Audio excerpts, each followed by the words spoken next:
Hey welcome guys, welcome to Kannada. ನಾನು ನಿಮ್ಮ ಧರ್ಮ ಗೈಸ್. ಇವತ್ತು ತುಂಬಾ ಇಂಟ್ರೆಸ್ಟಿಂಗ್ ಫ್ಯಾಕ್ಟ್, ನನ್ನ ಲೈಫಲ್ಲಿ ಫೇವ್ರೇಟ್ ಫ್ಯಾಕ್ಟ್ ಅಂತಲೇ ಹೇಳ್ಬೋದು. ಅದೇನಂದರೆ ಇಂಜಿನಿಯರಿಂಗ್ ಬಗ್ಗೆ ಮಾತಾಡೋಕೆ ಹೋಗ್ತೀವಿ. ಇಂಜಿನಿಯರಿಂಗ್ ಅಂದರೆ ಏನೋ ತಿಳ್ಕೊಳಕ್ಕೆ ಹೋಗೋಣ.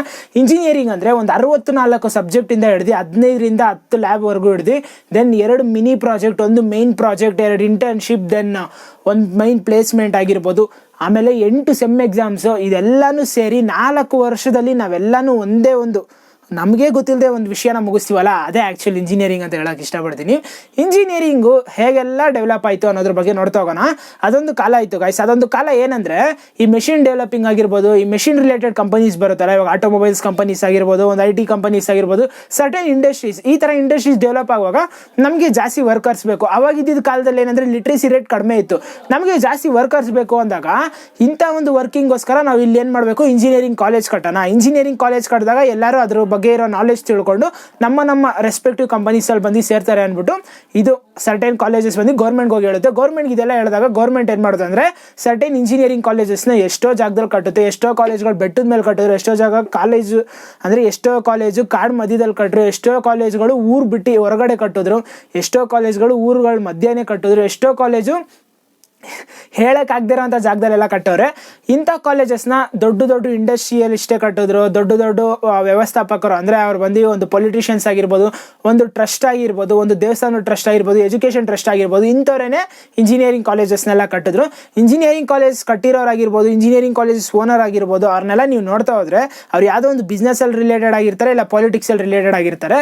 ಸೊ ಇಂಥವ್ರು ಇಂಜಿನಿಯರಿಂಗ್ ಕಾಲೇಜಸ್ ಕಟ್ಟಾದ್ಮೇಲೆ ಅವಾಗಿದ್ದ ಒಂದು ಕಾಲದಲ್ಲಿ ಓಕೆ ಇಂಜಿನಿಯರಿಂಗ್ ಅಂದರೆ ಒಂದು ಕೋರ್ಸು, ಅದನ್ನು ಮಾಡೋಕೆ ಹೋಗೋಣ ಅಂತ. ಅವಾಗೆಲ್ಲ ಇಂಜಿನಿಯರಿಂಗ್ ಹೇಗೆ ಮಾಡ್ತಾಯಿದ್ರು ಅಂದರೆ ಒಂದು 40%, 45%, 50% ಬಂದವರೆಲ್ಲ ಇಂಜಿನಿಯರಿಂಗ್ ಈಸಿಯಾಗಿ ಮಾಡ್ತಾಯಿದ್ರು. ಇಂಜಿನಿಯರಿಂಗ್ ಈಸಿಯಾಗಿ ಮಾಡ್ತಾಯಿದ್ರು ಅಂದರೆ ಆ ಒಂದು ವರ್ಷ, ಆ ಒಂದು ಕಾಲಗಳಲ್ಲಿ ಇಂಜಿನಿಯರಿಂಗ್ ಎಷ್ಟು ಜನ ಒಂದು ಪರ್ ಬ್ಯಾಚ್ಗೆ ಎಷ್ಟು ಜನ ಪಾಸ್ ಆಯ್ತಾಯಿದ್ರು ಅಂದರೆ ಇಬ್ಬರೇ ಪಾಸ್ ಆಯ್ತಾ ಇದ್ದಿದ್ದು. ಇವಾಗ 10 ಜನ ಗೋಲ್ಡ್ ಮೆಡಲ್ ತೆಗಿತಾರೆ, ಬಟ್ ಆ ಕಾಲದಲ್ಲಿ ಇಬ್ಬರೇ ಪಾಸ್ ಆಯ್ತಾ ಇದ್ದಿದ್ದು.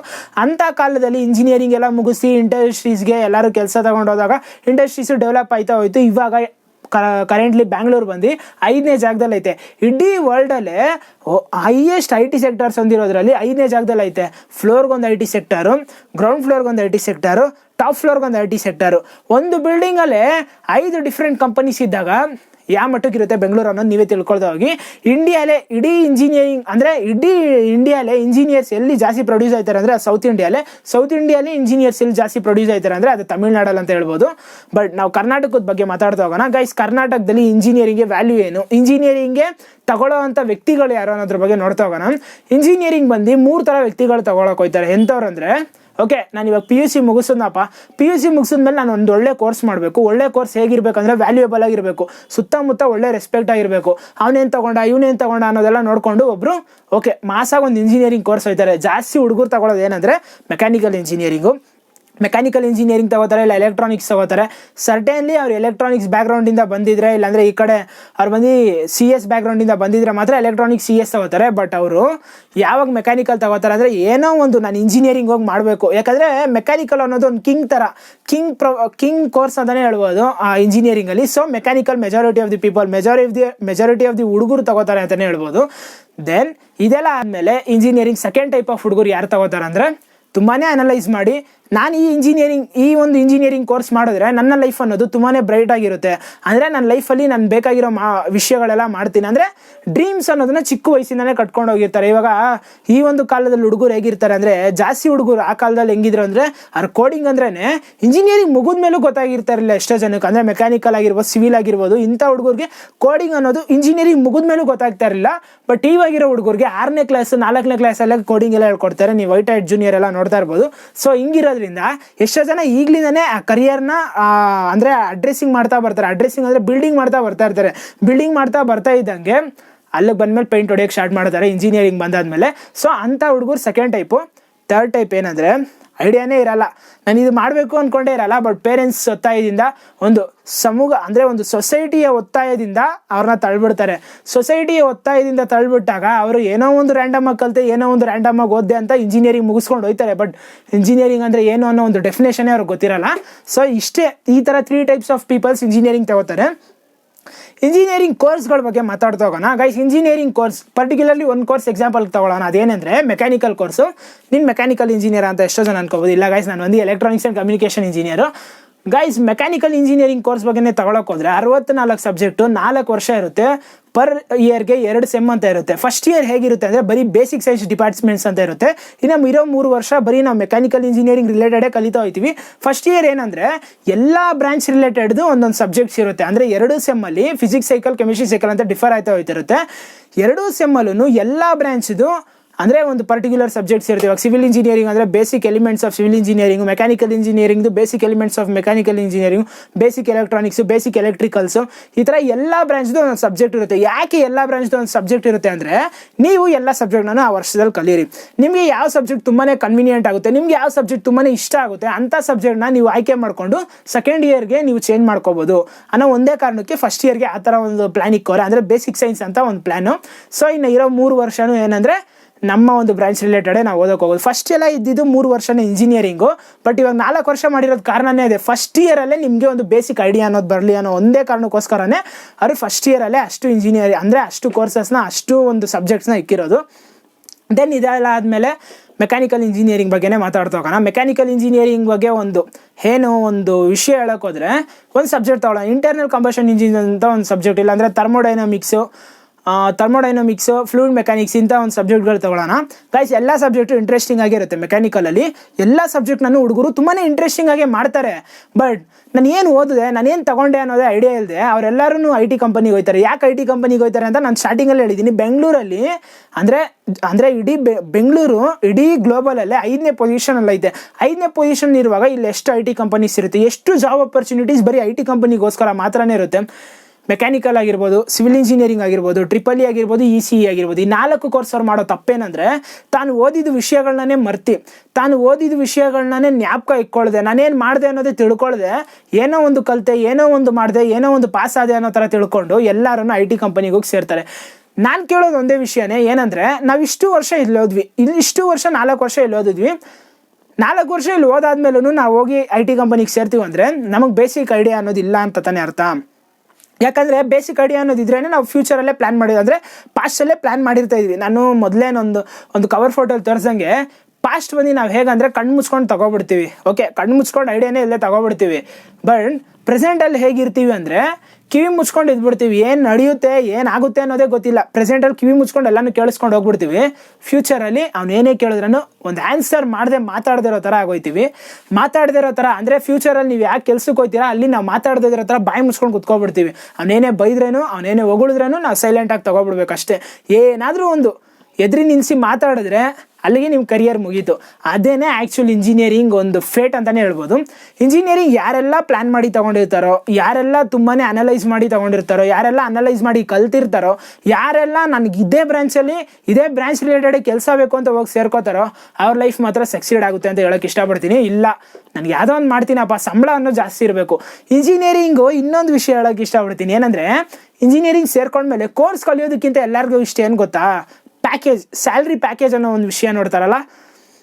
ಸೀರಿಯಸ್ಲಿ ಸ್ಯಾಲ್ರಿ ಪ್ಯಾಕೇಜ್ ಅನ್ನೋ ಒಂದು ವಿಷಯ ನೋಡ್ತಾರಲ್ಲ, ಅದೊಂದೇ ಬ್ಯಾಡ್ ಅಂತ ಹೇಳ್ಬೋದು. ಎಷ್ಟೋ ಹುಡುಗರು ನಮ್ಮ ಜೊತೆ ಇರೋರೇ ಹೇಳ್ತಾರೆ, ನೀನೇನೋ ವೀಡಿಯೋ ಮಾಡಿಬಿಟ್ಟು ಎಲ್ಲೋ ಒಂದು ವೀಡಿಯೋಲಿ ಒಂದು ಮೂಲೆಯಲ್ಲಿ ಹೇಳ್ಬಿಟ್ಟು ಹೋಗ್ಬಿಡ್ತೀಯಾ, ನಮ್ಮ ಕಷ್ಟ ನಮಗೆ, ನಾವು ಇಂಜಿನಿಯರಿಂಗಲ್ಲಿ ನಾವು ಸ್ಯಾಲ್ರಿ ಪ್ಯಾಕೇಜ್ಗೋಸ್ಕರನೇ ಹೋಗಿದ್ದು, ನಿನಗೆ ಈ ವಿಡಿಯೋ ಮಾಡಿಬಿಟ್ರೆ ಏನಾದರೂ ಬಂದ್ಬಿಡುತ್ತಾ, ವೀಡಿಯೋ ಮಾಡೋದ್ರಿಂದ ನಿನ್ಗೇನಾದರೂ ಸಿಗುತ್ತಾ ಅನ್ನೋ ಥರ ಎಷ್ಟೋ ಜನ ಹೇಳ್ತಾರೆ. ಗೈಸ್ ಯಾವ್ದು ಹೆಂಗಾದರೂ ಇರಲಿ, ಒಟ್ಟಿನಲ್ಲಿ ಒಂದು ಲಾಜಿಕ್ ಅನ್ನೋದಿರುತ್ತೆ, ಆ ಒಂದು ಫ್ಲೋ ಅನ್ನೋದಿರುತ್ತೆ. ಆ ಫ್ಲೋ ಮೂಲಕ ಹೋದ್ರೇ ನಮ್ಗೆ ಬೇಕಾಗಿರೋ ವಿಷಯ ಸಿಕ್ತು ಅಂತ ಒಂದು ತೃಪ್ತಿ ಅನ್ನೋದಿರುತ್ತೆ. ಓಕೆನಾ, ತೃಪ್ತಿ ಅನ್ನೋದಿಲ್ಲ ಅಂದರೆ ನಾವು ಇದೇನೇ ಒಂದು ವಿಷಯ ತೊಗೊಂಡ್ರೆ ಅದು ವೇಸ್ಟ್ ಅಂತಲೇ ನಾನು ಹೇಳೋಕ್ಕೆ ಇಷ್ಟಪಡ್ತೀನಿ. ನಾವು 4 ವರ್ಷ ಇ ಸಿ ಇನೇ ಮಾಡ್ತೀವಿ. ಒಬ್ಬರು ಮುಂಚೆನೇ ಏನು ಮಾಡ್ತಾರೆ, ನಾನು ಐ ಟಿ ಕಂಪನಿಲೇ ಜಾಬ್ ಮಾಡಬೇಕು, ಪ್ಲ್ಯಾನೇ ಇರಲ್ಲ, ಐ ಟಿ ಕಂಪನಿಲೇ ಮಾಡಬೇಕು ಅಂತ ಹೇಳ್ಬಿಡ್ತಾರೆ. ಬಟ್ ಏನಕ್ಕೆ ಎಲೆಕ್ಟ್ರಾನಿಕ್ಸ್ ತಗೋತಾರೆ, ಏನಕ್ಕೆ ಇ ಸಿ ಇ ತಗೋತಾರೆ ಕೇಳಿದ್ರೆ ಸಿ ಇ ಟಿ ಮೂಲಕ ನನಗೆ ಯಾವ ಕಾಲೇಜು ಸಿಕ್ಕಿಲ್ಲ, ಅದಕ್ಕೆ ರ್ಯಾಂಡಮ್ ಕಾಲೇಜಿಗೆ ಬಂದ್ಬಿಟ್ಟೆ ಅಂತ ಹೇಳ್ತಾರೆ. ಅದೆಲ್ಲ ಮ್ಯಾಟರೇ ಇಲ್ಲ. ನಿಮಗೆ ಇಷ್ಟ ಆಗಿರೋ ಕೋರ್ಸ್ ಯಾವುದಾದ್ರು ಇರ್ಬೋದು, ನಿಮಗೆ ಇಷ್ಟಪಟ್ಟಿರೋ ಕೋರ್ಸ್ ಅನ್ನೋದಕ್ಕಿಂತ ಇಷ್ಟ ಆಗಿರೋ ವಿಷಯ ಏನೇ ಇರ್ಬೋದು, ಆ ವಿಷಯ ಒಂದು ನಾನು ತಗೋಬಿಟ್ಟೆ ಅಂದರೆ ಆ ವಿಷಯದಲ್ಲೇ ನಾನು ಸಕ್ಸೀಡ್ ಮಾಡ್ತೀನಿ ಅನ್ನೋವರೆಗೂ ನಾವು ನಿಲ್ಲಿಸಬಾರ್ದು ಅಂತಲೇ ಹೇಳೋಕ್ಕೆ ಇಷ್ಟಪಡ್ತೀನಿ ಗೈಸ್. ದೆನ್ ಇಂಜಿನಿಯರಿಂಗ್ ಅಂದ್ಬಿಟ್ಟು ತುಂಬಾ ಒಳಗಡೆ ಇರೋ ಕಥೆಗಳನ್ನ ಹೇಳ್ತಾ ಇದ್ದೀನಿ.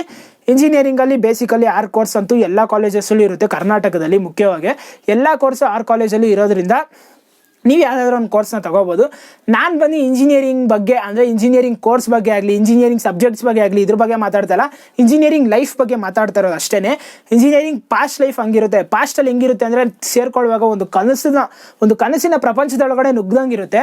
ಬಟ್ ಒಳಗಡೆ ಹೋಗಾದ್ಮೇಲೆ ಗೊತ್ತಾಗುತ್ತೆ ಆ್ಯಕ್ಚುಯಲ್ ರಿಯಲ್ ಲೈಫ್ ಅಲ್ಲೇ ಇರೋದು. ಓಕೆ, ಅಲ್ಲೋದ್ಮೇಲೂ ಫ್ರೆಂಡ್ಸ್ ಅನ್ನೋರಾಗಿರ್ಬೋದು, ಕಲ್ಚರಲ್ಸ್ ಅನ್ನೋದಾಗಿರ್ಬೋದು, ಎಷ್ಟೋ ವಿಷಯಗಳು ನಮ್ಮನ್ನೇ ಮರೆಸ್ಬಿಟ್ಟು ನಮ್ಮನ್ನ ಅದಕ್ಕೆ ಇನ್ವಾಲ್ವ್ ಮಾಡಿಬಿಡುತ್ತೆ. ಅಂದರೆ ನಾವು ಓದೋದಕ್ಕಿಂತ ಬೇರೆ ಒಂದು ವಿಷಯಗಳನ್ನೇ ಕಲಿತೀವಿ. ಒಂದು ಭಾಷೆ ಆಗಿರ್ಬೋದು, ಒಂದು ಕಲ್ಚರಲ್ ಆ್ಯಕ್ಟಿವಿಟೀಸ್ ಆಗಿರ್ಬೋದು, ಒಬ್ಬರ ಜೊತೆ ಇಂಟ್ರಾಕ್ಷನ್ ಮಾಡೋದಾಗಿರ್ಬೋದು, ಒಂದು ಪ್ರೆಸೆಂಟೇಷನ್ ಸ್ಕಿಲ್ಸ್ ಆಗಿರ್ಬೋದು, ಟೈಮ್ ಮ್ಯಾನೇಜ್ಮೆಂಟ್ ಆಗಿರ್ಬೋದು, ಇಂಥ ವಿಷಯ ಎಲ್ಲ ಇಂಜಿನಿಯರಿಂಗ್ ಸಬ್ಜೆಕ್ಟ್ ರಿಲೇಟೆಡ್ ಬಿಟ್ಟು ಬೇರೆ ಒಂದು ವಿಷಯಗಳನ್ನೇ ಕಲಿತೀವಿ. ಬಟ್ ಸಬ್ಜೆಕ್ಟ್ ರಿಲೇಟೆಡ್ ಇರೋ ವಿಷಯಗಳನ್ನ ನಾನು ಯಾವತ್ತೂ 100% ಕಲಿಯೋಕ್ಕೆ ಹೋಗಲ್ಲ.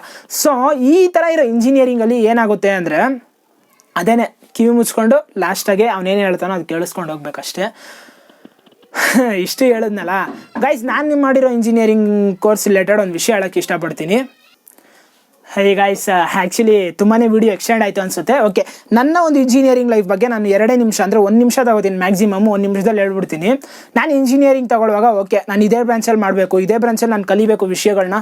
ಕಲಿತಾದ್ಮೇಲೆ ನಾನು ಇದೇ ಬ್ರಾಂಚ್ ಮೂಲಕ ಒಂದು ಕೆಲಸನ ಪಡಿಬೇಕಂತ ನಾನೇನಕ್ಕೆ ECE ತೊಗೊಂಡೆ ಅಂದರೆ, ಓಕೆ, ಈ ಒಂದು ಬ್ರಾಂಚ್ ಮೂಲಕ ನಾವು ಕೋರ್ ಕಂಪನಿಲಿ ವರ್ಕ್ ಮಾಡ್ಬೋದು, PCB ಡಿಸೈನ್ಸ್ ವರ್ಕ್ ಮಾಡ್ಬೋದು. ಅಂದರೆ ನನಗೆ ಬೇಸಿಕಲಿ ಇದು ಏನು ಕೋಡಿಂಗ್ ಐಡಿಯಾನೇ ಇರಲಿಲ್ಲ. ನನಗೆ ಎಲೆಕ್ಟ್ರಾನಿಕ್ಸ್ ವಿಷಯಗಳು ತುಂಬಾ ಇಷ್ಟ. ಎಲೆಕ್ಟ್ರಾನಿಕ್ಸ್ ವಿಷಯಗಳು ತುಂಬ ಇಷ್ಟ ಆಗಿರೋ ಕಾರಣದಿಂದ ನಾನು ECE ಅನ್ನೋ ಒಂದು ವಿಷಯನ ತೊಗೊಂಡೆ. ಓಕೆ, ECE ಅನ್ನೋ ತೊಗೊಬಿಟ್ಟೆ, ಇನ್ನು ಮಾಡಬೇಕು ಅಂತ ಅಂದ್ಕೊಂಡಾಗ ಸೇರಿಕೊಂಡೆ, ಮಾಡಿದೆ, ಒಂದು ರೇಂಜಿಗೆ ಮಾಡಿದೆ. ಅದರಲ್ಲಿ ನನಗೆ ಕಲ್ತಿದ್ದು ಒಂದೇ ವಿಷಯನೇ ಅಂದರೆ ಇಡೀ ECEಲೇ ನಾನು ಕಲ್ತಿದ್ದು ಒಂದೇ ಸಬ್ಜೆಕ್ಟ್ ಅಂತ ಹೇಳೋಕ್ಕೆ ಇಷ್ಟಪಡ್ತೀನಿ. ಅದು ಯಾವುದಂದರೆ ಡಿಜಿಟಲ್ ಎಲೆಕ್ಟ್ರಾನಿಕ್ಸ್ ಮಾತ್ರನೇ. ಈ ಸಬ್ಜೆಕ್ಟ್ ಏನಂದರೆ ಬರೀ ಗೇಟ್ ರಿಲೇಟೆಡ್ ಸ್ವಿಚಸ್, ಈ ಥರ ಒಂದು ಸ್ವಿಚಸ್ ವರ್ಕಿಂಗ್ ಆಗಿರ್ಬೋದು, ಗೇಟ್ ರಿಲೇಟೆಡ್ ವರ್ಕ್ಸ್ ಆಗಿರ್ಬೋದು, ಇದೆಲ್ಲ ನೀವು ECE ಅಂದರೆ ಎಲೆಕ್ಟ್ರಾನಿಕ್ಸ್ ಇಂಜಿನಿಯರಿಂಗ್ ಹೋದ್ಮೇಲೆ ಗೊತ್ತಾಗುತ್ತೆ. ಬೇಸಿಕ್ ಡಿಜಿಟಲ್ ಸರ್ಕ್ಯೂಟ್ಸ್ ಬಗ್ಗೆ ನಾವು ತಿಳ್ಕೊಳ್ತಾ ಹೋಗ್ತೀವಿ. ಡಿಜಿಟಲ್ ಸರ್ಕ್ಯೂಟ್ಸಿಗೆ ಹೇಗೆ ಸರ್ಕ್ಯೂಟ್ಸ್ನ ಮಿನಿಮೈಸ್ ಮಾಡ್ಬೋದು, ಇಂಥ ಒಂದು ವಿಷಯಗಳೇ ಗೈಸ್, ಬೇಸಿಕ್ ವಿಷಯಗಳು. ಇಂಥ ವಿಷಯಗಳನ್ನ ತಿಳ್ಕೊಂಡಿದ್ದು ಆ ಒಂದು ಸಬ್ಜೆಕ್ಟ್ ಮಾತ್ರನೇ ನನಗೆ ಇಷ್ಟ ಆಯಿತು. ಆ ಸಬ್ಜೆಕ್ಟ್ ರಿಲೇಟೆಡ್ ಬಂದಿದ್ದು ಬೇರೆ ಸಬ್ಜೆಕ್ಟ್ಸ್ ಮಾತ್ರನೇ ಇಷ್ಟ ಆಯಿತು. ಬಟ್ ಬೇರೆ ಒಂದು ವಿಷಯಗಳೆಲ್ಲ ಇತ್ತಲ್ಲ ಇಂಜಿನಿಯರಿಂಗಲ್ಲಿ, ಅದು ಯಾವತ್ತೂ ಅರ್ಥ ಆಗಿಲ್ಲ ಅಂತಲೇ ಹೇಳೋಕ್ಕೆ ಇಷ್ಟಪಡ್ತೀನಿ. ಅರ್ಥ ಆಗಿಲ್ಲ ಗೈಸ್. ಅರ್ಥ ಆಗಿಲ್ಲ ಅಂದರೆ ಅದು ಏನು ಸೊಸೈಟಿನಾ, ಇಲ್ಲಾಂದರೆ ಸುತ್ತಮುತ್ತ ಅವರ ಫ್ರೆಂಡ್ಸಾ, ಇಲ್ಲ ಕಾಲೇಜಾ, ಇಲ್ಲಾಂದರೆ ನೀವು ಹೇಳ್ಬೋದು ಎಜುಕೇಷನ್ ಸಿಸ್ಟಮಾ ಅಂತ. ಸೊ ಪ್ರಾಬ್ಲಮ್ ಯಾವುದ್ರಲ್ಲೂ ಇಲ್ಲ ಗೈಸ್. ಪ್ರಾಬ್ಲಮ್ ಇರೋದೆಲ್ಲ ನಮ್ಮಲ್ಲೇ, ನಮ್ಮ ಒಂದು ಮೈಂಡ್ ಸೆಟ್ಟಲ್ಲೇ. ನಮಗೆ ಇದು ಆಗಲ್ಲ, ನಮಗಿದು ಸಿಗಲ್ಲ. ಒಂದು ಪರ್ಟಿಕ್ಯುಲರ್ ಫೇಸ್ ಹೋಯ್ತಾ ಏನು ಅನ್ನಿಸ್ಬಿಡ್ತು ಅಂದರೆ, ಇಲ್ಲಿ ಕೋರ್ ಕಂಪನಿನೇ ಬರಲ್ವಲ್ಲ, ಕೋರ್ ಕಂಪನಿ ಪ್ಲೇಸ್ಮೆಂಟೇ ಆಗಲ್ಲ, ನಾವು ಯಾಕೆ ಇದನ್ನು ಕಲಿಬೇಕು, ನಾ ಬೇರೆ ಒಂದು ವಿಷಯನ ಅದು ಕಲ್ತ್ರೆ ಆದರೂ ನಮಗೆಲ್ಲೋ ಒಂದು ಕಡೆ ಜಾಬ್ ಸಿಗುತ್ತೆ ಅನ್ನೋ ಥರ ಒಂದು ಪರ್ಟಿಕ್ಯುಲರ್ ಮೈಂಡ್ ಸೆಟ್ ಬಂದ್ಬಿಡುತ್ತೆ ಎಷ್ಟೋ ಹುಡುಗರಿಗೆ. ನಾನು ಆ ಥರ ಮೈಂಡ್ ಸೆಟ್ ಹಾಕೊಳ್ಳೋಕೆ ಹೋಗಿಲ್ಲ. ನಾನು ಏನೇ ಆದ್ರೂ ಇದರಲ್ಲೇ ಕಲಿತೀನಿ ಅನ್ನೋ ಥರನೇ ಇದ್ದೆ, ದೃಢ ನಿರ್ಧಾರದಿಂದನೇ ಇದ್ದೆ. ಓಕೆ, ಒಂದು ಕಡೆ ಯಾವುದೋ ಒಂದು ಕಡೆ ಜಾಬ್ ಅನ್ನೋ ಸಿಗ್ಬಿಡುತ್ತೆ, ಬಟ್ ನಾವು ಸೇರ್ಕೊಂಡಿರೋದು ಇದಕ್ಕೆ ತಾನೆ, ನಾವು ಕಾಸು ಕೊಟ್ಟಿರೋದು ಇದಕ್ಕೆ ತಾನೆ, ನಾವು ಈ ವಿಷಯನ ಕಲಿಬೇಕು ತಾನೆ ಅನ್ನೋ ಥರ. ನಾನು ಬರೀ ಈ ವಿಷಯ ಮಾತ್ರ ಕಲ್ತ್ಕೊಂಡ್ರೆ ಸ್ವಲ್ಪ ಮೇಧಾವಿಗಳು ಇರ್ತಾರೆ, ಅದನ್ನು ಕಲಿತೀನಿ ಇದನ್ನು ಕಲಿತೀನಿ ಅಂತ ಕಲಿಯೋರು ಇರ್ತಾರೆ. ಸ್ವಲ್ಪ ಜನ ಏನು ಮಾಡ್ತಾರೆ, ಇದೇನೋ ಪಾಸ್ ಆಗೋ ರೇಂಜ್ಗೆ ಇದು ಓದ್ಕೊಳ್ಳೋಣ, ಇಲ್ಲ ಡಬ್ಬ ಹೊಡಿಯೋಣ ಇದನ್ನು, ಆದರೆ ಇದನ್ನು ಒಂದು ಮೂಲೆಗೆ ಹಾಕ್ಬಿಡೋಣ, ಬಟ್ ನಮ್ಮ ಮುಖ್ಯವಾಗಿ ಬೇಕಾಗಿರೋದು ಅದೇ ತಾನೆ ಅಂತ ಅದನ್ನು ಕಲಿಯೋಕೆ ಹೋಗ್ಬಿಡ್ತಾರೆ. ಜಾಸ್ತಿ ಜನ ತಗೊಳ್ಳೋದೇನೆ ಐ ಟಿ ಜಾಬ್ಸ್ ಇದೊಂದೇ ಜಾಬ್ಸನ್ನೇ ತಗೊಳ್ಳೋದು ಎಲ್ಲರೂ. ಸಿವಿಲ್ ಇಂಜಿನಿಯರಿಂಗ್ ಮಾಡಲಿ, ಮೆಕ್ಯಾನಿಕಲ್ ಇಂಜಿನಿಯರಿಂಗ್ ಮಾಡಲಿ, ಎಲೆಕ್ಟ್ರಾನಿಕ್ಸ್ ಮಾಡಲಿ, ಏರೋನಾಟಿಕಲ್ಸೇ ಮಾಡಲಿ, ಐ ಟಿ ಜಾಬ್ ತಗೋತಾರೆ ಹೋಗ್ಬಿಟ್ಟು. ಏರೋನಾಟಿಕಲ್ಸ್ ಮಾಡಿದ್ರೆ ಎಷ್ಟೋ ವ್ಯಾಲ್ಯೂ ಇರುತ್ತೆ ಗೈಸ್. ಬಟ್ ನನಗೆ ಒಂದು ಎಕ್ಸಾಂಪಲ್ ಬಂತು, ಒಂದು ಫೇಮಸ್ ಕಾಲೇಜ್, ಆ ಕಾಲೇಜ್ ನೇಮ್ ಬೇಡ, ಅಂಥ ಫೇಮಸ್ ಕಾಲೇಜಲ್ಲಿ ಏರೋನಾಟಿಕಲ್ ಇಂಜಿನಿಯರಿಂಗ್ ಮಾಡಿಬಿಟ್ಟು ಅವ್ನು ಒಳ್ಳೆ ರ್ಯಾಂಕ್ ಮೂಲಕ ಹೊರಗಡೆ ಬಂದವನೇ, ತೇರ್ಗಡೆ ಆಗೋನೆ ಹೊರಗಡೆಗೆ. ಬಟ್ ಅವ್ನು ಯಾಕೆ ಐ ಟಿ ಕಂಪನಿಗೆ ಹೋಗಬೇಕು? ಅಷ್ಟಂಥ ಒಂದು ವಿಷಯ ಐ ಟಿ ಕಂಪನಿಲಿ ಏನೈತೆ, ಐ ಟಿ ಕಂಪನಿ ಫುಲ್ ಪ್ರೆಷರೇ ಇರುತ್ತೆ. ಅಂದರೆ ನೀವು ಬೇರೆ ಕೋರ್ಸಲ್ಲಿ ನೀವು ಓದ್ಬಿಟ್ಟು ನೀವು ಬೇರೆ ಕೋರ್ಸಲ್ಲಿ ಒಂದು ವಿಷಯಗಳನ್ನ ಕಲ್ತು ನೀವು ಐ ಟಿ ಕಂಪನಿಗೆ ಹೋದರೆ ಅಲ್ಲಿ ಬರೀ ಪ್ರೆಷರೇ ಇರೋದು. ಅಂಥ ಒಂದು ವಿಷಯಕ್ಕೆ ಅವನೇನು ಕೈ ಹಾಕ್ದ? ಇದೇ ಬರೀ ಕ್ವಶನ್ಸೇ ಗೈಸ್, ಕ್ವಶನ್ಸೇನೆ. ನಾನು ಈ ಜೂನಿಯರ್ಸ್ ಅಂದರೆ ಈ ವಿಡಿಯೋ ಯಾರಾದರೂ ಇಲ್ಲಿವರೆಗೂ ನೋಡ್ತಾ ಇದ್ರೆ, ಈ ವಿಡಿಯೋ ಇಲ್ಲಿವರೆಗೂ ಯಾರು ನೋಡಿರಲ್ಲ ಅಂತ ಗೊತ್ತು, ಬಟ್ ಅದನ್ನೂ ಮೀರಿ ಒಬ್ಬ ಈ ವಿಡಿಯೋನ ನೋಡ್ತಾ ಇದ್ರೆ ಅವ್ನಿಗೆ ಹೇಳೋಕ್ಕೆ ಇಷ್ಟಪಡೋ ಒಂದೇ ವಿಷಯನೇ, ನೀವು ಯಾರಾದರೂ ಇಂಜಿನಿಯರಿಂಗ್ ತಗೊಳಕ್ಕೆ ಹೋಗೋಕ್ಕೆ ಮುಂಚೆ ನಾನು ಹೇಳೋದೊಂದೇ, ತುಂಬಾ ಅನಲೈಸ್ ಮಾಡಿ, ಆರ್ಗನೈಸ್ ಮಾಡಿ, ತುಂಬಾ ವಿಷಯಗಳನ್ನ ತಿಳ್ಕೊಳಕ್ಕೆ ಹೋಗಿ. ವಿಷಯಗಳನ್ನ ತಿಳ್ಕೊಂಡು ನಾನು ಇದರಲ್ಲೇ ಮಾಡ್ತೀನಿ ಅನ್ನೋ ಒಂದು ದೃಢ ನಿರ್ಧಾರ ಇದ್ದರೆ ಮಾತ್ರ ನೀವು ಆ ಒಂದು ಪರ್ಟಿಕ್ಯುಲರ್ ಕೋರ್ಸ್ನ ತಗೊಳ್ಳಿ. ಆ ಪರ್ಟಿಕ್ಯುಲರ್ ಕೋರ್ಸ್ ಮೂಲಕ ನಿಮ್ಮ ಒಂದು ಬ್ರೈಟ್ ಫ್ಯೂಚರ್ ಹೇಗಿರುತ್ತೆ ಅನ್ನೋದನ್ನ ತಿಳ್ಕೊಳ್ಳಿ. ನಿಮ್ಮ ಒಂದು ಫರ್ದರ್ ಫ್ಯೂಚರ್ ಆ ಒಂದು ಡೆವಲಪ್ಮೆಂಟ್ ಚೆನ್ನಾಗಿರುತ್ತೆ ಅನ್ನೋದು ತಿಳ್ಕೊಂಡು ಆಮೇಲೆ ಆ ಕೋರ್ಸ್ನ ತಗೊಳ್ಳಿ ಅಂತ ಮಾತ್ರ ನಾನು ಹೇಳೋಕ್ಕೆ ಇಷ್ಟಪಡ್ತೀನಿ. So this is what engineering, past, present, future. Past ಏನಿತ್ತು, ಪ್ರೆಸೆಂಟು, ಫ್ಯೂಚರು, ಇಷ್ಟೇ ಗೈಸ್. ಇದನ್ನೆಲ್ಲ ನೀವು ಸರಿ ಮಾಡ್ಕೊಳ್ಳಿ ಅಂತ ಹೇಳೋಕ್ಕೋಸ್ಕರ ಮಾತ್ರ ಈ ವಿಡಿಯೋ ಮಾಡಿದ್ದು. So thank you.